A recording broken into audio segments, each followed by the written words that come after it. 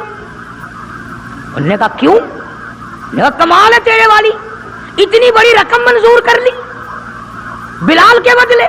ارے یہ تو میرے لیے درد سر بنا ہوا تھا، اگر تو یوں ہی کہتا نا مجھے دے دے میں تیرے متھے مار دیتا مفت. میرے لیے تو بلا بنی ہوئی ہے یہ، تو نے اتنی بڑی رقم دینی منظور کر لی. یوں لکھا کتابوں میں کہ جناب صدیق اکبر سب کا جو رضی اللہ تعالیٰ عنہ فرمانے لگے کہ میں بھی تجھے قریش کا سردار سمجھتا تھا، مکے کا چودھری مانتا تھا، اور آج پتا چلا تو تو بالکل ہی گدھا ہے. انہوں نے کہا کیوں؟ ہائے کیا بات کہی صدیق اکبر نے. یوں فرمایا ارے ہو بلال اور قیمت یہ ہو جو تو نے مانگی. بلال کی قیمت تو نے یہ مانگی. آج تو اگر میری جان مانگتا، گھر بار مانگتا، میں کلہم اپنا سرمایہ بیچ کر بلال کو خرید کے چھوڑتا. گدھے تجھے کیا پتا ہے بلال کون ہے رضی اللہ تعالیٰ عنہ. تو ابو بکر کی دولت یوں کام آئی. میں عرض کر رہا تھا کہ آج ہم لوگوں کو نماز کی چھڑی توفیق نہیں. مال تو کیا خرچ کریں گے، عبادت تو ہم سے کیا ہوگی، تہجد تو کیا ہوگی، نماز کی توفیق نہیں. ارشاد فرمایا مدنی کریم صلی اللہ تعالی علیہ وسلم نے ابو بکر تمام کا تمام اصحابہ کرام کا سردار ہے. 17 دفعہ سرکار نے اپنی زندگی میں مصلی پہ کھڑا کیا. 17 دفعہ. کتنی بڑی شان ہوگی، کتنی بڑی عظمت ہوگی. اور پھر صدیق کا دروازہ وہ دروازہ ہے جہاں سرکار دلہا بن کر آئے، دلہا بن کر آئے. اور صدیق کو کچھ نہ کہو، صدیق کا دلہا ناراض ہو جائے گا، صدیق کا داماد ناراض ہو جائے گا.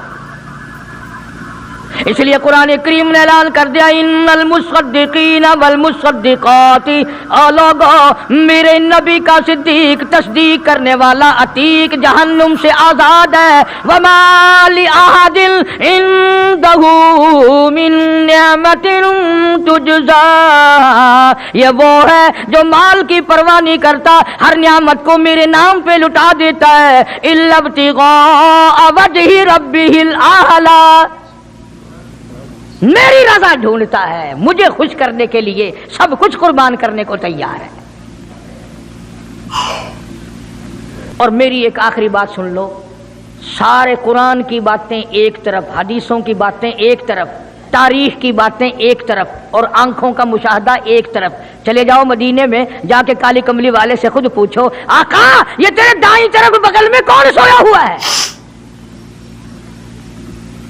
خود ہی پتہ چل جائے گا کہ کالی کملی والے کو کتنا پیار ہے، کتنی محبت ہے، کتنی عظمت ہے صدیق اکبر رضی اللہ تعالیٰ عنہ کی.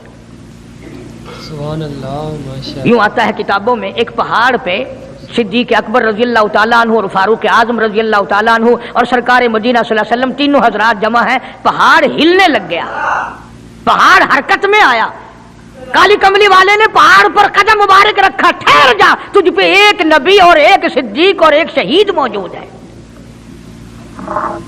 اور ایک طرف فاروق اعظم تھے رضی اللہ تعالیٰ عنہ، ایک طرف صدیق اکبر تھے رضی اللہ تعالیٰ عنہ، درمیان میں حضور کریم صلی اللہ علیہ وسلم کھڑے تھے. صحابہ نے دیکھا انگلیوں میں انگلی پکڑی ہوئی ہے. فرمایا ہاکذا نبعث یوم القیامہ او کما قال النبی صلی اللہ علیہ وسلم. آپ نے فرمایا قیامت میں ہم تینوں یوں ہی اٹھیں گے. اس لیے میں نے یہ مضمون شروع کیا. انشاءاللہ کئی جمعے نکل جائیں گے. جن جن لوگوں کے دلوں میں صدیق اکبر کی محبت ہو سویرے آیا کرو، کالے کملی والے کے جانثار کی باتیں سنو، اپنے ایمان کو تازہ کرو. حضور کریم صلی اللہ علیہ وسلم کا سسر ہے، آپ کا بہت بڑا محسن ہے اور آج بھی سینے سے لگا رکھا ہے. قرآن تعریف کرتا ہے، حدیث پاک میں بے شمار جگہ حضور نے تعریف فرمائی ہے. اللہ پاک سارے صحابہ کی مجھے اور آپ کو عظمت نصیب. آپ لوگ تو یہ سوچ رہے ہوں گے نا کہ یہ ہر جمعے کو صدیق اکبر کرتا رہتا ہے. میں نہیں کرتا. میں کہتا ہوں کہ سرکار مدینہ صلی اللہ علیہ وسلم ساری عمر ابو بکر فرماتے رہے.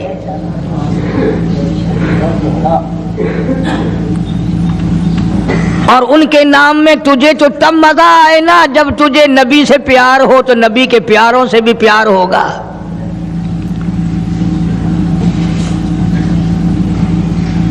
مجدد الفسانی سرہندی رحمت اللہ علیہ ہزاروں اولیاء کرام کے سردار مکتوبات میں لکھتے ہیں تم تو ولیوں کی بھی وہ بات مانتے ہو نا جو تمہارے مطلب کی ہو. یہ ولیوں کا ولی مجدد وقت مجدد الفسانی سرہندی رحمت اللہ علیہ لکھتے ہیں مکتوبات میں کہ جنت کا داخلہ اس امت کے لیے بھی صدیق اکبر اور فاروق اعظم کی اجازت سے ہوگا. کیا جانے ہم ان حضرات کے مرتبے. مجدد صاحب فارسی زبان میں لکھتے ہیں کہ صدیق اکبر اور فاروق اعظم کے نور سے جنت بھری پڑی ہے.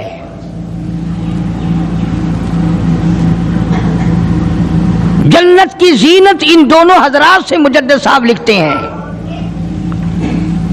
وہ کتنے مرتبے والے لوگ ہوں گے جن کے بارے میں سرکار مدینہ صلی اللہ علیہ وسلم نے فرمایا لوگ دیکھ رہے ہیں سرکار کھڑے ہیں دائیں ہاتھ میں صدیق اکبر کا ہاتھ ہے اور بائیں ہاتھ میں فاروق اعظم کا ہاتھ ہے. جب لوگ دیکھ کر مسکرائے کہ یہ تینوں اللہ والے بیچ میں نبی ہے ادھر صدیق ہے ادھر فاروق ہے تو آپ نے لوگوں کی مسکراہٹ دیکھ کر فرمایا ہاکذا نبعث یوم القیامہ. وہ دیکھنے والوں یہ نہیں کہ تم صرف ہمیں آج دیکھ رہے ہو ہم قیامت میں بھی یوں ہی اٹھیں گے.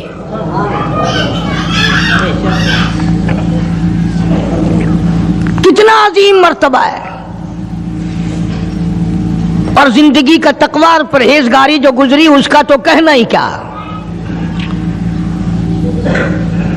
خلافت کا دور ہے امیر المؤمنین ہے بادشاہ ہے صدیق اکبر رضی اللہ تعالیٰ عنہ.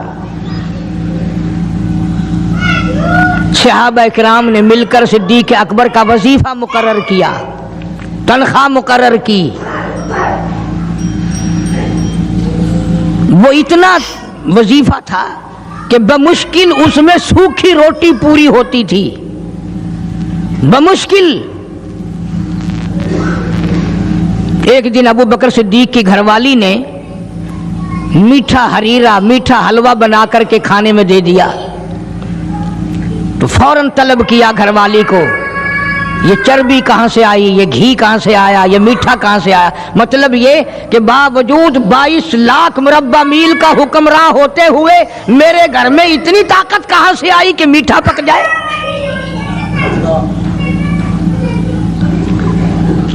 میرے گھر میں اتنا پیسہ کہاں ہے کہ میٹھا پکے. یہ تم نے کیسے بنایا کہاں سے لائی ہو. آج کون پوچھے. بازاروں میں دکانوں پہ بیٹھتے ہیں کارخانوں میں رہتے ہیں گھر جا کے کبھی پوچھا. گھر والی جب مسکرا کر کے رسگلے سامنے رکھتی ہے کبھی پوچھا کہ یہ کہاں سے آئے. میں نے تو خرید کے نہیں بھیجے یہ آئے کہاں سے ہیں. کبھی میرے جیسے کسی ملا نے پوچھا کہ یہ تو جو تم نے ختم شریف میں 50 کھانے رکھے ہیں مرنے والا یتیم بچے چھوڑ گیا یہ 50 کھانے آئے کہاں سے ہیں. حالانکہ قرآن کہتا ہے ان الذین یأکلون اموال الیتامی ظلما انما یأکلون فی بطونہم نارا. یتیم کا مال کھانا ایسا ہے جیسا اپنے پیٹ میں انگارے بھر لینا. کون پوچھے کیوں پوچھا جائے. جناب ابو بکر صدیق رضی اللہ تعالیٰ عنہ نے فوراً گھر والی سے پوچھا میں بادشاہ ٹھیک ہوں امیر المؤمنین بھی ہوں خلیفۃ المسلمین بھی ہوں نبی کے مصلی پہ کھڑا ہو کر نماز پڑھاتا ہوں مسلمانوں کا بادشاہ ہوں پر میرے گھر میں میٹھا کھانا پکنے کی طاقت نہیں. کہاں سے آ گیا یہ.